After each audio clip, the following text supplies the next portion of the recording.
کے نام میں کتاب مقدس کو کھولا جاتا ہے۔ عہد نامہ جدید میں سے متی کے مطابق انجیلی بیان میتھیو چیپٹر 27 ہے، اور ورس جو ہے وہ 45 سے 47 تک، 45 سے 47 آیات مقدسہ تک ہم خدا کے کلام میں سے اپنی ہدایت و رہنمائی اور برکت کے لیے یہ کلام کے حصہ کو پڑھیں گے۔ متی کے مطابق انجیلی بیان اس کا 27واں باب اور 45ویں آیت سے لے کر 47ویں آیت تک۔ آئیے خدا کے کلام کو مل کر بلند آواز کے ساتھ پڑھتے ہیں۔ 45 آیت میں لکھا ہے، اور دوپہر سے لے کر تیسرے پہر تک۔ کہاں جی؟ بولیے بولیے۔ دوپہر سے لے کے یعنی 12 بجے سے لے کے 3 بجے تک، یہودی پہر کے مطابق، کیا سے 12 سے لے کے 3 بجے تک تمام ملک میں اندھیرا چھایا رہا۔ اور آگے، اور تیسرے پہر کے قریب یسوع نے بڑی آواز سے چلا کر کہا، ایلی ایلی لما شبقتنی، یعنی اے میرے خدا، اے میرے خدا، تو نے مجھے کیوں چھوڑ دیا؟ جو وہاں کھڑے تھے ان میں سے بعض نے سن کر کہا، یہ ایلیا کو پکارتا ہے۔ آمین۔ کتاب مقدس کا پڑھا جانا سنا جانا ہم سب کے لیے برکت کا باعث ہے۔ دونوں ہاتھوں کو اٹھائیے اور بلند آواز سے کہیے گا آمین۔ ڈاکٹر صاحب آگے آ جائیں۔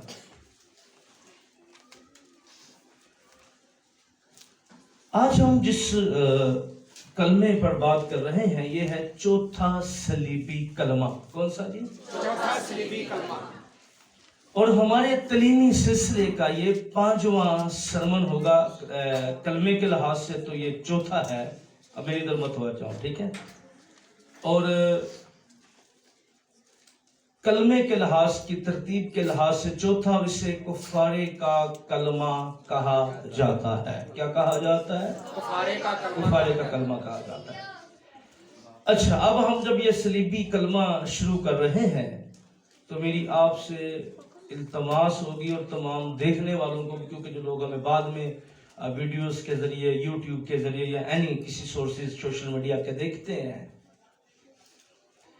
اس صلیبی کلمے کو ذرا دھیان سے سمجھنا ہے۔ کیا کرنا ہے؟ دھیان سے سمجھنا ہے، توجہ سے سمجھنا ہے، کیونکہ یہ کئی دفعہ اس کو ہم تفسیر و تشریح تو اس کی جاتی ہے، لیکن اس کے اندر بہت سی ایسی چیزیں ہیں، اس پیغام کو کئی دفعہ نظر انداز کر دیا جاتا ہے جس کلمے کے اندر جو اس کا بید ہے یا اس کے اندر چھپا ہوا پیغام ہے۔ کیونکہ یہ کلمہ جو ہے نا، کیونکہ جب ہم اس کلمے کو بات کر رہے ہیں تو اس میں چند سوال اس کلمے کے اندر جو میں نے، کیونکہ جب میں اس انسان صلیبی کلمات کو دیکھ رہا ہوں، اور آپ یقین مانیں کہ میں رات کو بھی اس وجہ سے نہیں کہ میں بار بار دیکھ رہا تھا کہ، اور جو خدا نے مجھے توفیق دی کچھ مسنگ نہ ہو جائے، یعنی اس کو رات کو بھی میں 10 بجے سے تقریباً صبح 6 بجے تک صرف بیٹھا ہوا تھا اور پورا ویک اس کو بار بار دیکھ رہا تھا۔ تو کیوں دیکھ رہا تھا؟ کیونکہ میں اس کو ذرا سمجھنا چاہ رہا تھا کہ یسوع مسیح کے یہ الفاظ جو ہیں کتنی اہمیت کے حامل ہیں، اس کو میں گہرے طور پہ انڈرسٹینڈ کرنا چاہ رہا تھا۔ تو پھر کئی چیزیں روح القدس نے دی، دماغ میں ڈالی۔ میں نے سب سے پہلی بات اس کلمے کو سمجھنے کے لیے کچھ سوالات اخذ کیے، کیونکہ اس کلمے کو اگر سمجھنا ہے تو سب سے پہلی بات یہ سمجھنا پڑے گا کہ اس کو کفارے کا کلمہ کیوں کہا گیا ہے۔ پہلی بات بولے اس کو سیکنڈ، کفارہ کون دے سکتا ہے اور دینے والے کا معیار کیا ہونا چاہیے؟ یعنی ہر بندہ کفارہ دے سکتا ہے؟ اگر کوئی دے سکتا تھا تو اس کا معیار کیا تھا؟ سیکنڈ جو سوال میں نے خود سے ریز کیا، یہ کلمہ جو ہے یہ یسوع مسیح کی کامل انسانیت کو پیش کرتا ہے۔ کیا کرتا ہے؟ کیونکہ اگر آپ اس کلمے کو کہیں تو نے مجھے کیوں چھوڑ دیا، تو پھر اور متن آپ کے طرف چلا جائے گا۔ اس وجہ سے میں کہہ رہا ہوں یہ محتاط لیول ہے کہ کیا یسوع مسیح خدا ہے؟